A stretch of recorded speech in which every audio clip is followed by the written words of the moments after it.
Kumpiyansa si Department of Public Works and Highway Secretary Vince Dizon na may maparurusahan at makukulong na ilang personalidad na sangkot sa anomalya sa flood control projects. Ayon kay Secretary Dizon, base sa pakikipag-usap niya sa mga opisyal ang Independent Commission for Infrastructure o ICI at Office of the Ombudsman, inaasahan na niyang may makukulong na bago o pagpasok ng buwan ng Disyembre.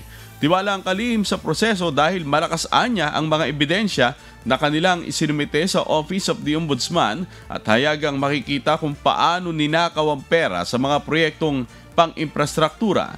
Paliwanag ni Secretary Dizon, nasa 60 mga sangkot mula sa ghost projects sa mga probinsya ng Bulacan, Mindoro, La Union at Davao Occidental ang unang mananagot sa kanilang isinampang kaso.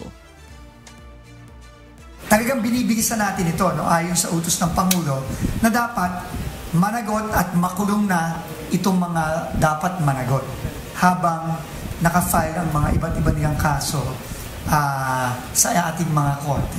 At tingin ko nga, dahil nga napakabilis ng umaksyon ng ating ombudsman, linggo na lang ang bibigangin natin at mafa-file na itong mga kasong to, starting with the Bulacan case na final natin noong September 13 in the next few weeks.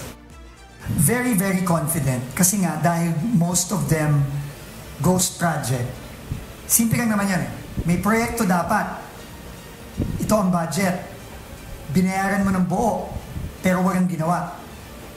Di ba klarong-klaro yun? Na ninakaw yung pera doon?